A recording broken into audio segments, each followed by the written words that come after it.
La ministra de Relaciones Exteriores de Colombia aseguró que Nicolás Maduro sabía con anticipación del encuentro entre el presidente Juan Manuel Santos y el líder de la oposición venezolana, Enrique Capriles. Según María Ángela Holguín, Santos conversó con Maduro días antes de la reunión. Recordemos que la cita en la Casa de Nariño desató la más reciente crisis diplomática entre ambas naciones. La noticia se conoce en momentos en que Nicolás Maduro anunció que adelantará operaciones conjuntas entre los gobiernos de Colombia y Venezuela para eliminar las mafias que operan en la frontera. Anunció también posibles expropiaciones a narcotraficantes. Sí sabía. La canciller de Colombia aseguró que Nicolás Maduro estaba al tanto de la reunión entre Juan Manuel Santos y el líder de la oposición venezolana, Enrique Capriles. Holguín, quien hizo esta revelación a una emisora colombiana, aseguró que días antes Santos llamó por teléfono a Maduro y le participó sobre el encuentro. Los presidentes hablaron unos días antes de la fecha del encuentro.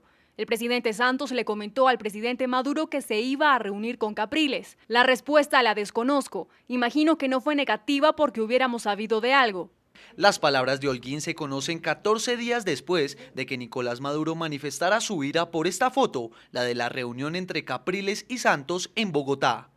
Ese 29 de mayo, Maduro dijo que analizaría si mantenía su apoyo al proceso de paz entre las FARC y el gobierno colombiano porque se consideraba traicionado por Santos.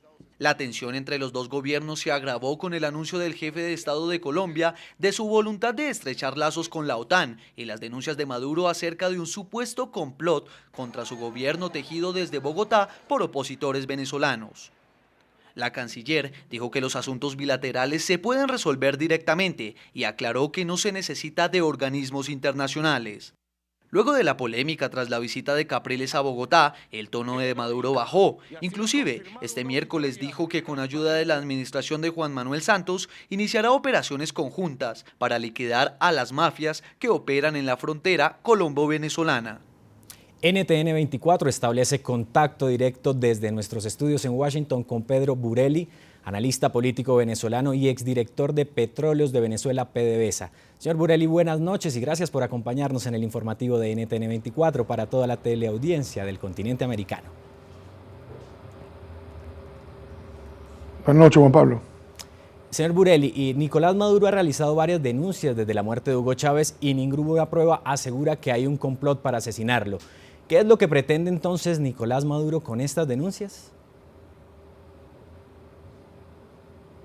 Yo creo que esta es una estrategia de victimización, que es una estrategia muy cubana, pero también terriblemente usada, que uno se sorprende que todavía genere noticia, que la gente haga caso a estas cuestiones y sobre todo que se permita que las relaciones entre países se dañe por este tipo de acusaciones sin pruebas. Yo creo que exactamente exigir que se presenten las pruebas es lo que se requiere, no necesariamente esas pruebas se tienen que presentar en público, yo creo que se pueden presentar justamente en esa diplomacia que la canciller dice que tienen, que es callada, que es sin micrófonos, pero obviamente parece que no se presentan ni siquiera en ese ambiente, sino que se siguen generando y cada día aparece algo distinto, algo cada vez más truculento. No entiende uno realmente por qué no se enseria la relación. Como te digo, no es público, nadie está pidiendo que se forme escándalo, sino de alguna forma en esas conversaciones privadas debería darse por terminado esta acusadera permanente, ¿no? Señor Burelli, buenas noches, Andrea Bernal lo saluda. Usted habla de esas acusaciones. Hablemos de lo que ha salido a decir la canciller colombiana María Ángela Holguín cuando dice que el presidente Maduro sí sabía de la reunión entre Santos y Capriles que se iba a dar. ¿Cómo queda entonces ahora el presidente Nicolás Maduro ante estas declaraciones de la canciller Holguín, que finalmente también el gobierno colombiano es una forma de defenderse ante lo que está sucediendo de las relaciones de ambos países? Bueno, a mí me parece bastante tardía la explicación de la canciller. Yo creo que esta explicación podía haber bien ocurrido en el momento que se dio la reacción de Caracas por la reunión con Capriles. Dejar pasar todos estos días y que se agraven los temas para que hoy sea que la canciller dé esa afirmación, me parece bastante extraño, ¿no? Yo creo que si alguien conoce a Nicolás Maduro es la canciller Holguín, como nadie ha sido avalista de Maduro en la región. Ella le ha explicado a sus colegas que Maduro es una persona sensata con la que se puede hablar, indispensable inclusive para Colombia en los temas de la paz, y hoy en día parece que no lo entiende, parece que no lo comprende Y yo creo que la canciller tiene que ser un poco más explícita, qué es lo que le está pasando a ella con Maduro, porque yo creo que ahí está el juego, ¿no? 10 días después de la reunión es que de repente aparece la noticia de que sí se sabía. Yo creo que esto hubiera parado muchísimo de esta incertidumbre y de estas acusaciones si inmediatamente la canciller hubiera dado esa explicación al mundo, ¿no? Señor Burelli, precisamente usted hace referencia sobre por qué hasta ahora sale la canciller Holguín a hablar. ¿Cuál cree usted entonces que sería realmente la relevancia de que hoy, precisamente varios días después de esta crisis o esta tensión que hubo entre los dos países, representa estas declaraciones de la canciller colombiana? Yo creo que las relaciones entre países siempre se manejan a nivel de discreción, no todo lo que se discute se habla. Yo creo que ella lo trató de manejar de alguna forma, creo que bastante frustrada por venezolanos que ella conoce bien. Cuando ella salió de la Embajada de Venezuela, le tocó vivir uno de los incidentes más raros que ha ocurrido en Venezuela, que fue la importación de 150 supuestamente paramilitares. Yo creo que ella presenció y comentó mucho en Caracas que esos muchachos no eran paramilitares, que habían sido llevados inocentemente allá. Es decir, ella sabe el modus operandi del gobierno venezolano. Por lo tanto, ella me imagino que ha tratado de manejar esto de una forma y se encontró ya en el momento que ya no daba más y da una explicación que, como dije anteriormente, bien hubiera podido dar anteriormente. Maduro, en varias ocasiones en estos días, a tono un poco de amenaza, ha dicho: si yo hablara, presidente, si yo contara, presidente, lo que hablamos, usted sabe, presidente. Daría la impresión que en las conversaciones que ocurrieron en Santa Marta y después de la reunión de Santa Marta hay cosas que nadie sabe y que ha hecho que el gobierno de Venezuela se sienta cómodo, guapo y apoyado en su relación con Colombia. Quizás la canciller va a tener que hablar un poco más de qué ocurrió en Santa Marta, qué fue lo que ocurrió en esa conversación que hace que Maduro se lo recuerde de manera tan sutil, pero tampoco tan velada a Santos cada vez que habla, ¿no? Ahora, señor Burelli, quiero invitarlo a ver el siguiente reporte, porque el diario ABC de España calificó a Maduro como el rey de las conspiraciones, superando incluso a su mentor Hugo Chávez y al líder cubano Fidel Castro. Veamos. Nicolás Maduro, heredero del chavismo y tal vez un creador de hechos inverosímiles, según el diario español ABC. El cáncer inoculado de Chávez. Una de las primeras acusaciones que además ya habían sido denunciadas por el presidente Hugo Chávez fue la misteriosa inoculación del cáncer que acabó con la vida del jefe de Estado venezolano en marzo pasado. Además, Maduro aseguró que iba a desarrollar una investigación de la cual hasta el momento no se conoce ningún tipo de avance. Nosotros no tenemos ninguna duda y llegará el momento indicado en la historia en que se pueda conformar una comisión científica de que el comandante Chávez fue atacado con esta enfermedad. Veneno para Maduro. Al parecer, el nuevo líder de la revolución bolivariana cree que lo que él considera fue el desenlace de su mentor podría también ser el suyo. Maduro aseguró que la oposición en su país tendría un veneno en su poder para acabar con su vida paulatinamente. Sabotaje contra la economía. Mientras los venezolanos luchan por sobrevivir ante el desabastecimiento de la canasta básica, Maduro trata de buscar un culpable y acusa a la comunidad internacional de desarrollar un plan contra las finanzas del país suramericano. Palabras que no son respaldadas por las cifras de la inflación, que hasta la fecha llega al 19,4%. También contra Capriles. En medio de las polémicas acusaciones del heredero del chavismo, no se podía escapar el líder de la oposición venezolana que, según Nicolás Maduro, era blanco de un ataque por parte de la CIA y el Pentágono. La derecha de El Salvador. Al parecer, las autoridades estadounidenses no serían las únicas que planean atacar Venezuela. Maduro afirmó que delincuentes contratados por movimientos políticos de derecha en El Salvador llegaron a Venezuela antes de las elecciones presidenciales para acabar con su vida. Álvaro Uribe. El expresidente de Colombia también es para Maduro el creador de un plan macabro para eliminarlo. Y desde Bogotá, Álvaro Uribe Vélez. Uribe está detrás de un plan para asesinarme. Uribe es un asesino, Uribe. Medios de comunicación. El ejercicio periodístico tampoco ha logrado salvarse de los graves señalamientos de Nicolás Maduro, quien indicó que los medios son la punta de lanza para desarrollar un plan golpista desde el exterior. El fantasma paramilitar. En medio de la crisis con Colombia, tras el encuentro entre Enrique Capriles y el presidente Juan Manuel Santos, Maduro aseguró que en su país habían sido detenidos presuntos integrantes de grupos paramilitares y fueron asociados con supuestos planes terroristas en contra de Venezuela. Así lo afirmó el ministro de Relaciones Interiores y Justicia.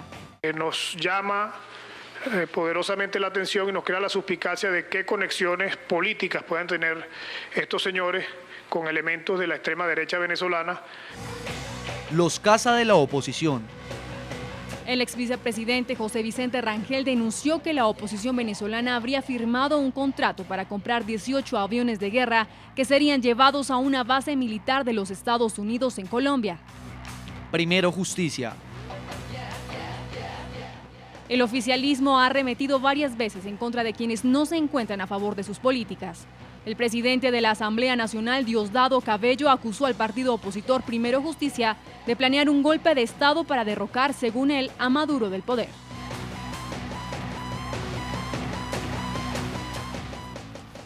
Señor Burelli, denuncias, conspiraciones sin pruebas, no probadas, que llevan al gobierno de Maduro ¿a dónde? Incluso a su imagen ¿a dónde? ¿Lo fortalecen dentro de Venezuela?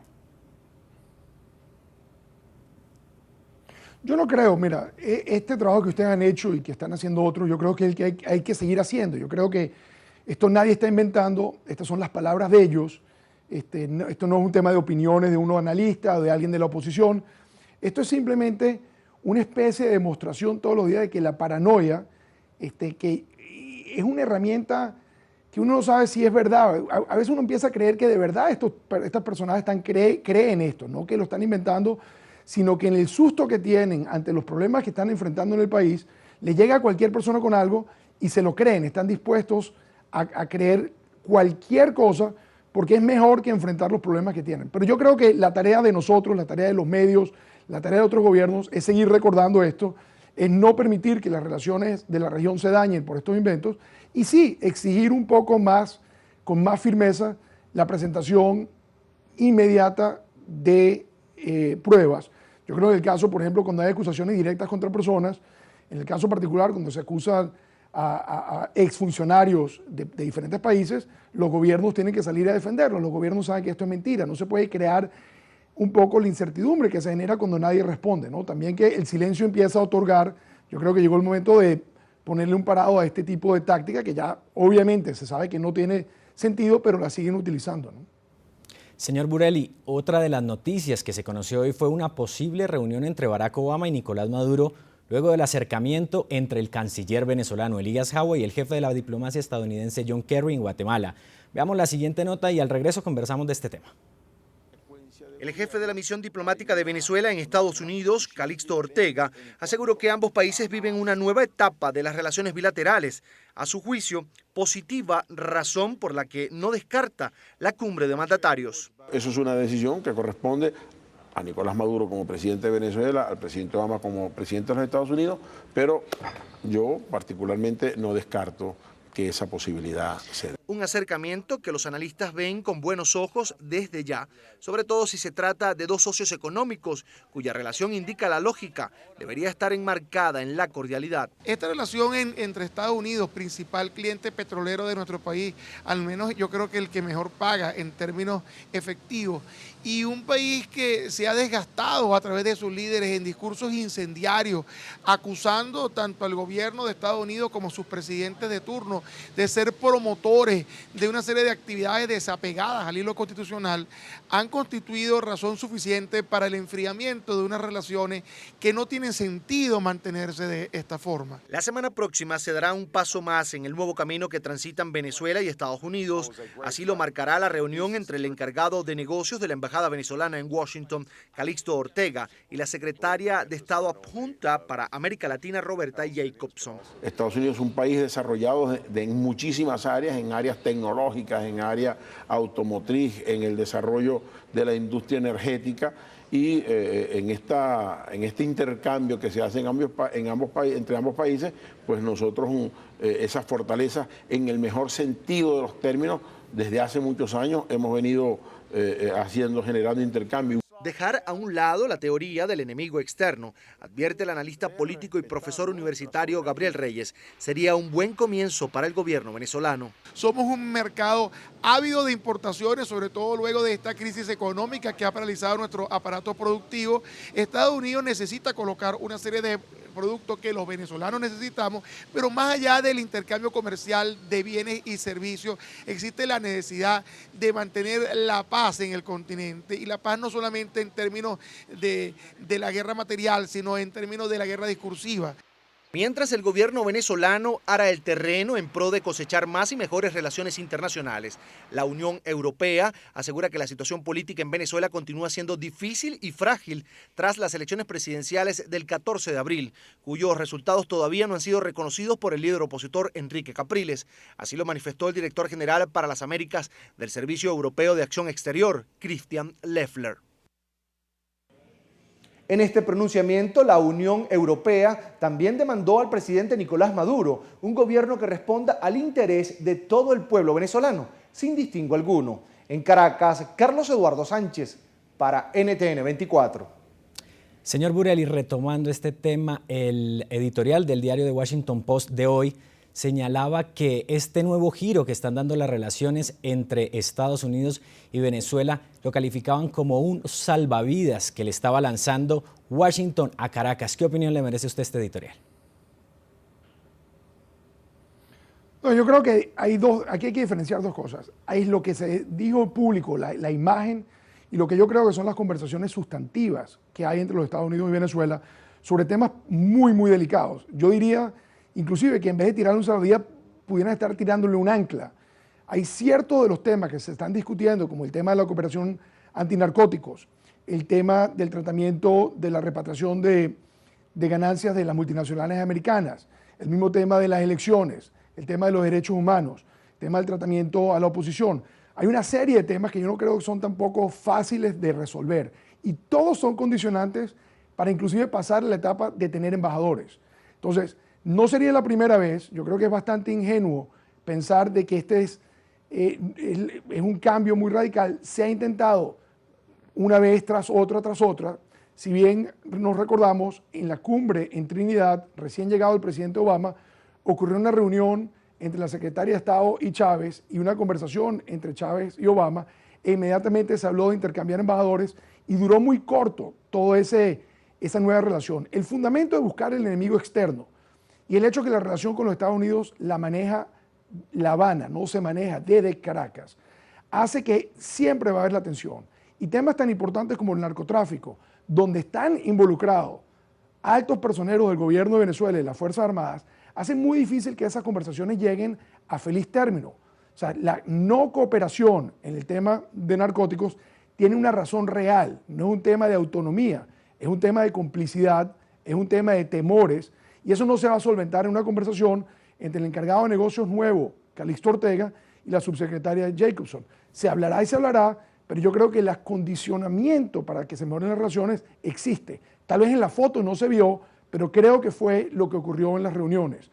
Sería ideal que las relaciones entre Venezuela y los Estados Unidos fueran normales. Hay muchísimas razones para que haya buenas relaciones, pero yo creo que el concepto, como está montado el régimen chavista, por quien está asesorado el régimen, va a hacer que eso sea imposible. Yo creo que esto se está aprovechando este momento para tratar de darle un poco de legitimidad a Maduro, donde hay tantas preguntas, para tratar de desmontar un poco el tema de que los Estados Unidos está cuestionando el tema electoral y el tema de que no hay una auditoría, pero yo lamentablemente creo que a la vuelta de la esquina volverán los problemas. Voy a agradecer a Pedro Burelli, analista político venezolano, exdirector de Petróleos de Venezuela, PDVSA, por habernos acompañado en esta noche. Muy amable, señor Burelli. Muchas gracias. Buenas noches. Gracias, buenas noches.